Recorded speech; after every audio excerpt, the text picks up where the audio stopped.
ए परिभाषा और संरचना, स्ट्रक्चर और डेफिनेशन। 1. किडनी क्या है? किडनी गुर्दे, शरीर के प्रमुख उत्सर्जन अंग हैं जो पेट के पिछले हिस्से में रीढ़ की हड्डी के दोनों ओर स्थित होते हैं। ये सेम के आकार के लाल भूरे अंग हैं। इनका प्राथमिक और सबसे महत्वपूर्ण कार्य रक्त को फिल्टर करना है, जिससे शरीर में बनने वाले जहरीले अपशिष्ट पदार्थ जैसे यूरिया, क्रिएटिनिन और अतिरिक्त लवण मूत्र के रूप में बाहर निकल सके। इसके अलावा किडनी कई हार्मोन भी बनाती हैं और रक्तचाप, पीएच संतुलन और लाल रक्त कोशिकाओं के उत्पादन को नियंत्रित करने में महत्वपूर्ण भूमिका निभाती हैं। 2. मनुष्य के शरीर में किडनी की संख्या कितनी होती है? एक स्वस्थ व्यक्ति के शरीर में आमतौर पर 2 किडनी होती हैं। हालांकि कई लोग एक किडनी के साथ भी पूरी तरह से स्वस्थ जीवन जीते हैं।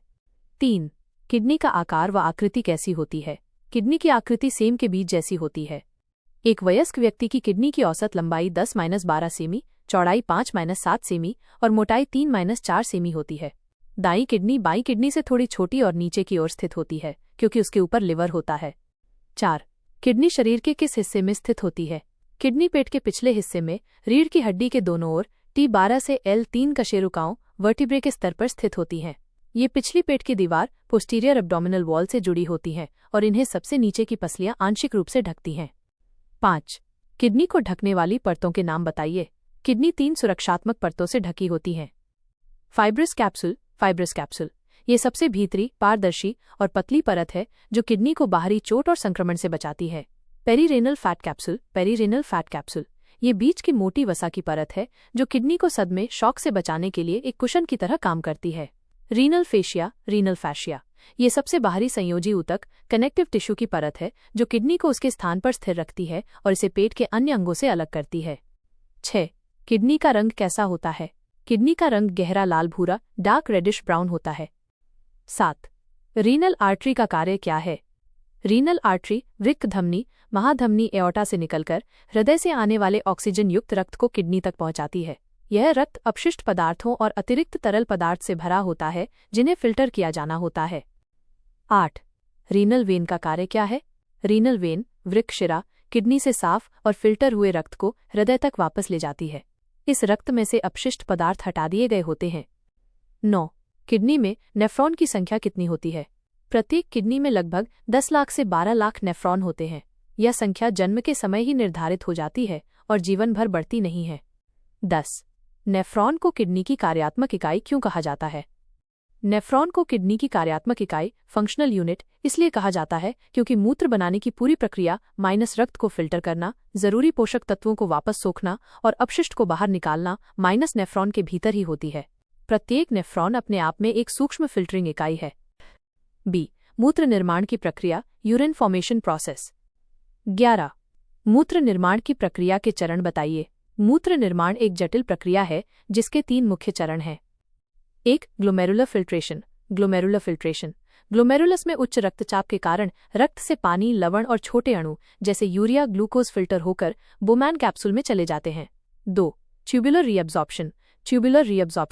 इस चरण में नेफ्रॉन की नलिकाएं, ट्यूब्यूल्स फिल्टर हुए तरल पदार्थ ग्लोमेरुलर फिल्ट्रेट से शरीर के लिए जरूरी पदार्थों जैसे ग्लूकोज, अमीनो एसिड, पानी को वापस रक्त में सोख लेती हैं। 3. Tubular secretion. इस अंतिम चरण में रक्त से कुछ अतिरिक्त अपशिष्ट पदार्थ जैसे हाइड्रोजन आयन, पोटेशियम और दवाइयां सक्रिय रूप से नेफ्रॉन की नलिकाओं में स्रावित कर दी जाती हैं ताकि वे मूत्र के साथ शरीर से बाहर निकल सकें। 12. अल्ट्राफिल्ट्रेशन क्या है? अल्ट्राफिल्ट्रेशन, जिसे ग्लोमेरुलर फिल्ट्रेशन भी कहते हैं, मूत्र निर्माण का पहला चरण है। इसमें ग्लोमेरुलस की केशिकाओं, कैपिलरीज में मौजूद उच्च रक्तचाप एक छन्नी फिल्टर की तरह काम करता है। ये रक्त में से पानी, लवण, यूरिया और ग्लूकोज जैसे छोटे अणुओं को छानकर बोमेन कैप्सूल में भेज देता है, जबकि बड़े अणु जैसे प्रोटीन और रक्त कोशिकाएं रक्त में ही रह जाती हैं। 13. ट्यूबुलर रीअब्जॉर्प्शन क्या है? ट्यूबुलर रीअब्जॉर्प्शन वह प्रक्रिया है जिसमें नेफ्रॉन की नलिकाएं, proximal convoluted tubule, Henle loop और distal convoluted tubule glomerular filtration के बाद बने तरल पदार्थ से लगभग 99% उपयोगी पदार्थों को वापस रक्त में सोख लेती हैं। इसमें ग्लूकोज, अमीनो एसिड, विटामिन, पानी और कुछ लवण शामिल हैं। 14. ट्यूबुलर सिक्रेशन क्या है? ट्यूबुलर सिक्रेशन एक सक्रिय प्रक्रिया है। इस चरण में रक्त में बचे हुए कुछ अपशिष्ट पदार्थ और अतिरिक्त आयन जैसे hydrogen ion H, potassium ion K और कुछ दवाइयां को रक्त से निकालकर सीधे नेफ्रॉन की नलिकाओं में डाल दिया जाता है। यह पीएच संतुलन और अपशिष्ट निपटान में मदद करता है। 15. ग्लोमेरुलस का कार्य क्या है? ग्लोमेरुलस महीन केशिकाओं का एक गुच्छा है। इसका मुख्य कार्य रक्त को फिल्टर करना है। उच्च रक्तचाप के कारण ये रक्त से पानी, लवण और छोटे अणुओं को छानता है, जिससे मूत्र निर्माण की प्रक्रिया शुरू होती है। 16. बोमेन कैप्सूल का कार्य क्या है? बोमेन कैप्सूल एक प्याले के आकार की संरचना है जो ग्लोमेरुलस को घेरे रहती है। इसका कार्य ग्लोमेरुलस द्वारा फिल्टर किए गए तरल पदार्थ ग्लोमेरुलर फिल्ट्रेट को इकट्ठा करना और उसे आगे की प्रक्रिया के लिए नेफ्रॉन की नलिकाओं में भेजना है। 17. हेनले लूप का कार्य क्या है? Henle loop of Henle nephron की एक यू आकार की नलिका है। इसका मुख्य कार्य मूत्र को गाढ़ा करना है। ये पानी और सोडियम क्लोराइड नमक को फिल्टर किए गए तरल पदार्थ से वापस खींचता है, जिससे शरीर में जल संतुलन बना रहता है। 18. डिस्टल कन्वॉल्यूटेड ट्यूब्यूल का कार्य क्या है? डिस्टल कन्वॉल्यूटेड ट्यूब्यूल डीसीटी वह नलिका है जहां मूत्र निर्माण के अंतिम चरण में शरीर की आवश्यकता के अनुसार पानी और लवण का अंतिम समायोजन होता है। यहाँ हार्मोन जैसे एडीएच और एल्डोस्टेरोन के प्रभाव में पानी और लवण को सोखा जाता है। 19. कलेक्टिंग डक्ट का कार्य क्या है? कलेक्टिंग डक्ट कई नेफ्रॉन से बनने वाले मूत्र को इकट्ठा करती है। ये नलिकाओं का एक नेटवर्क है जो मूत्र को रीनल पेल्विस की ओर ले जाता है, जहां से मूत्रवाहिनी यूरेटर के माध्यम से मूत्राशय यूरिनरी ब्लैडर में जाता है। 20. एडीएच हार्मोन किडनी में क्या करता है? एडीएच एंटी डायरेटिक हार्मोन, जिसे वैसोप्रेसिन भी कहते हैं, पिट्यूटरी ग्रंथि से स्रावित होता है। यह हार्मोन किडनी में पानी के अवशोषण को बढ़ाता है।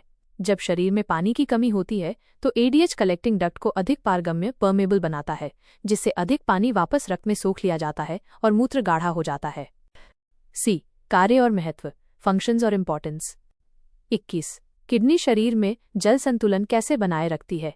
किडनी शरीर में पानी की मात्रा को नियंत्रित करके जल संतुलन बनाए रखती है। जब शरीर में पानी की कमी होती है तो एडीएच हार्मोन के प्रभाव से किडनी कम मूत्र बनाती है, पानी को सोख लेती है।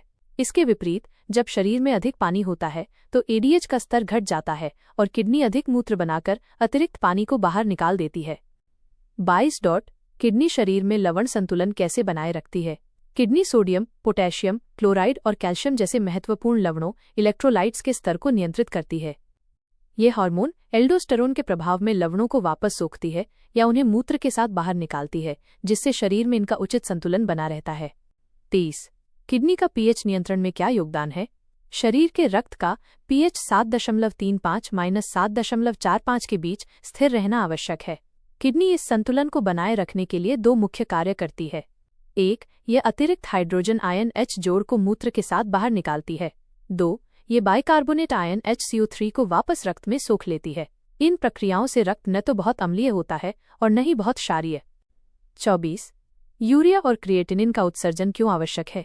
यूरिया प्रोटीन के टूटने से और क्रिएटिनिन मांसपेशियों के मेटाबॉलिज्म से बनने वाले अपशिष्ट पदार्थ हैं। ये शरीर के लिए विषाक्त, टॉक्सिक होते हैं और इनका रक्त में अधिक मात्रा में जमा होना शरीर के कई अंगों को नुकसान पहुंचा सकता है। इसलिए किडनी द्वारा इनका उत्सर्जन जीवन के लिए महत्वपूर्ण है। 25. रीनिन एंजियोटेंसिन सिस्टम क्या है? ये एक हार्मोनल तंत्र है जो रक्तचाप को नियंत्रित करता है। जब रक्तचाप कम होता है तो किडनी रेनिन नामक एंजाइम छोड़ती है, जो एक जटिल रासायनिक प्रक्रिया को शुरू करता है।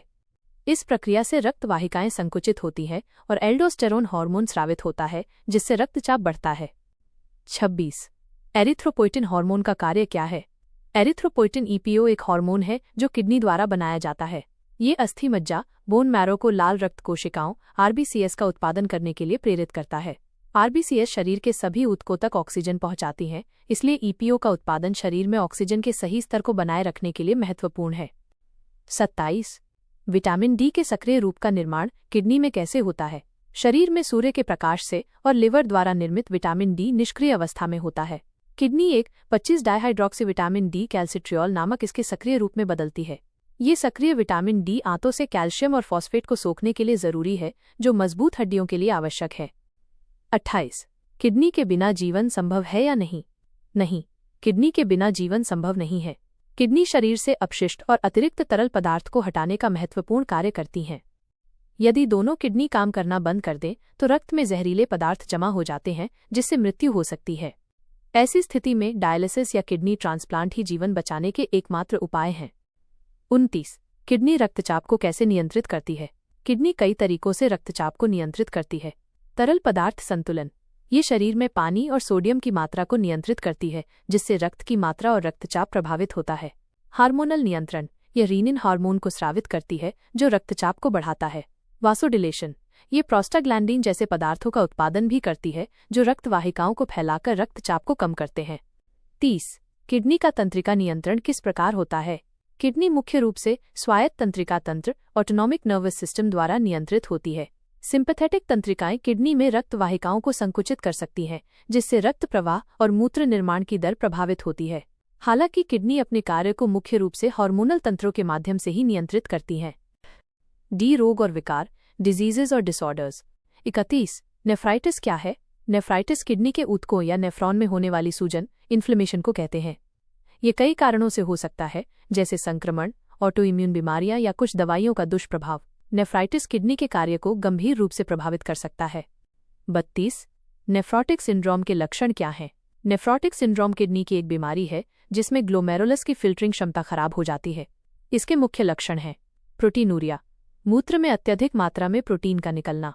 एडिमा, शरीर में खासकर आंखों, पैरों और टखनों में सूजन। हाइपोएल्ब्यूमिनीमिया, रक्त में एल्ब्यूमिन प्रोटीन का कम होना। हाइपरलिपिडेमिया, रक्त में कोलेस्ट्रॉल और ट्राइग्लिसराइड्स का उच्च स्तर। 33. एक्यूट किडनी फेल्योर क्या है? एक्यूट किडनी फेल्योर AKF, जिसे एक्यूट किडनी इंजरी भी कहते हैं, एक ऐसी स्थिति है जिसमें किडनी अचानक कुछ ही घंटों या दिनों में काम करना बंद कर देती है। इसके कारण गंभीर डिहाइड्रेशन, सेप्सिस, संक्रमण या कुछ दवाइयां हो सकती हैं। अगर समय पर इलाज मिल जाए तो किडनी की कार्यक्षमता अक्सर वापस आ जाती है। 34. क्रॉनिक किडनी फेल्योर क्या है? क्रॉनिक किडनी फेल्योर CKF एक दीर्घकालिक लॉन्ग टर्म स्थिति है जिसमें किडनी की कार्यक्षमता धीरे धीरे कई महीनों या सालों तक कम होती जाती है। इसके मुख्य कारण मधुमेह, डायबिटीज और उच्च रक्तचाप, हाइपरटेंशन है। CKF का इलाज नहीं होता और इसका अंतिम चरण and stage renal disease ESRD कहलाता है, जिसमें डायलिसिस या ट्रांसप्लांट की आवश्यकता होती है। 35. पॉलीसिस्टिक किडनी डिजीज क्या है? पॉलीसिस्टिक किडनी डिजीज PKD एक आनुवंशिक जेनेटिक बीमारी है जिसमें किडनी के अंदर और बाहर तरल पदार्थ से भरी हुई कई सिस्ट बन जाती हैं। ये सिस्ट धीरे धीरे किडनी के सामान्य ऊतकों को नष्ट कर देती हैं, जिससे किडनी का आकार बढ़ जाता है और उसका कार्य बाधित होता है। 36. किडनी स्टोन बनने का कारण क्या है? किडनी स्टोन गुर्दे की पथरी, मूत्र में खनिजों और लवणों के जमा होने से बनती है। इसके मुख्य कारण हैं कम पानी पीना, इससे मूत्र गाढ़ा हो जाता है और खनिजों के जमा होने की संभावना बढ़ जाती है। आहार, अधिक नमक, प्रोटीन और ऑक्सलेट युक्त खाद्य पदार्थ जैसे पालक, टमाटर। आनुवंशिकता, कुछ लोगों में आनुवंशिक रूप से पथरी बनने की प्रवृत्ति होती है। यूरिनरी ट्रैक्ट इन्फेक्शन, कुछ संक्रमण पथरी बनने का कारण बन सकते हैं। 37. किडनी स्टोन के लक्षण क्या हैं? किडनी स्टोन के लक्षण उसके आकार और स्थान पर निर्भर करते हैं। मुख्य लक्षण हैं पीठ या पेट के निचले हिस्से में तेज ऐंठन वाला दर्द जो जांघों और जननांगों तक फैल सकता है। मूत्र में खून आना, बार बार पेशाब आना और पेशाब करते समय दर्द होना। जी मिचलाना और उल्टी। 38. डायलिसिस क्या है? डायलिसिस एक चिकित्सा प्रक्रिया है जो किडनी के विफल होने पर उसके कार्य को कृत्रिम रूप से करती है। यह शरीर से अपशिष्ट पदार्थों और अतिरिक्त तरल पदार्थ को हटाकर रक्त को साफ करती है। 39. हीमोडायलिसिस और पेरिटोनियल डायलिसिस में अंतर बताइए। हीमोडायलिसिस यह अस्पताल या क्लिनिक में किया जाता है। इसमें मरीज के रक्त को शरीर से बाहर एक मशीन डायलाइजर में पंप किया जाता है जो रक्त को फिल्टर करके वापस शरीर में भेजती है। यह प्रक्रिया सप्ताह में 3-4 बार होती है। पेरिटोनियल डायलिसिस यह घर पर किया जा सकता है। इसमें पेट की अंदरूनी झिल्ली पेरिटोनियम का उपयोग प्राकृतिक फिल्टर के रूप में किया जाता है। एक विशेष तरल पदार्थ डायलाइसेट को पेट में डालकर अपशिष्ट पदार्थों को सोखा जाता है और फिर उसे बाहर निकाल दिया जाता है। 40. किडनी ट्रांसप्लांट कब किया जाता है? किडनी ट्रांसप्लांट तब किया जाता है जब मरीज को and stage renal disease ESRD हो जाता है और उसकी किडनी स्थायी रूप से काम करना बंद कर देती है। इसमें सर्जरी के माध्यम से एक स्वस्थ किडनी किसी जीवित या मृत दाता से को मरीज के शरीर में लगाया जाता है। तथ्य और रोचक जानकारियां, फैक्ट्स और इंटरेस्टिंग इन्फो। 41. किडनी का औसत वजन कितना होता है? एक स्वस्थ वयस्क किडनी का औसत वजन लगभग 120 से 150 ग्राम होता है। 42. किडनी प्रतिदिन कितने लीटर रक्त फिल्टर करती है? दोनों किडनी मिलकर प्रतिदिन लगभग 1800 लीटर रक्त को फिल्टर करती हैं, हालांकि इस रक्त का लगभग 99% हिस्सा वापस सोख लिया जाता है। 43. सामान्य मूत्र की मात्रा कितनी होती है? एक स्वस्थ वयस्क व्यक्ति एक दिन में लगभग 1 से 1.5 लीटर मूत्र उत्सर्जित करता है, लेकिन ये मात्रा तरल पदार्थ के सेवन और मौसम पर निर्भर करती है। 44। मूत्र का रंग पीला क्यों होता है? मूत्र का पीला रंग यूरोक्रोम नामक एक पिगमेंट के कारण होता है। यह हीमोग्लोबिन के टूटने से बनता है। मूत्र जितना गाढ़ा होगा उसका रंग उतना ही गहरा पीला होगा। 45। मूत्र का पीएच कितना होता है? सामान्य मूत्र का पीएच 4.5 से 8.0 के बीच होता है, जिसका औसत मान लगभग 6.0 होता है। यह पीएच शरीर की आवश्यकता के अनुसार बदलता रहता है। 46। यूरिया कहाँ बनता है और कहाँ से उत्सर्जित होता है? यूरिया लिवर में बनता है जब प्रोटीन और अमीनो एसिड का मेटाबॉलिज्म होता है। ये रक्त के माध्यम से किडनी तक पहुंचता है और किडनी के माध्यम से मूत्र में उत्सर्जित होता है। 47। एक किडनी के साथ मनुष्य कितने समय तक जीवित रह सकता है? एक स्वस्थ व्यक्ति केवल एक किडनी के साथ भी सामान्य और पूरी तरह से स्वस्थ जीवन जी सकता है, बशर्ते वो किडनी अच्छी तरह से काम कर रही हो। एक किडनी दूसरे की भरपाई के लिए अक्सर थोड़ी बड़ी हो जाती है। 48। कौन सा विटामिन किडनी के कार्य में मदद करता है? विटामिन डी किडनी के कार्य में सीधे तौर पर मदद करता है, क्योंकि किडनी ही उसे उसके सक्रिय रूप कैल्सिट्रियोल में बदलती है। इसके अलावा विटामिन B6 भी गुर्दे की पथरी के जोखिम को कम करने में सहायक हो सकता है। 49। किडनी में मांसपेशियां क्यों नहीं पाई जाती? किडनी में मांसपेशियां नहीं होती क्योंकि उन्हें रक्त को पंप करने की आवश्यकता नहीं होती है। रक्त हृदय द्वारा पंप किया जाता है और रक्तचाप ही रक्त को किडनी में भेजता है, जहां फिल्ट्रेशन की प्रक्रिया होती है। किडनी एक फिल्टरिंग अंग है, पंपिंग अंग नहीं। 50। किडनी का आकार किन कारणों से छोटा हो सकता है? किडनी का आकार कई कारणों से छोटा हो सकता है। क्रॉनिक किडनी डिजीज लंबे समय तक बीमारी के कारण ऊतक सिकुड़ सकते हैं।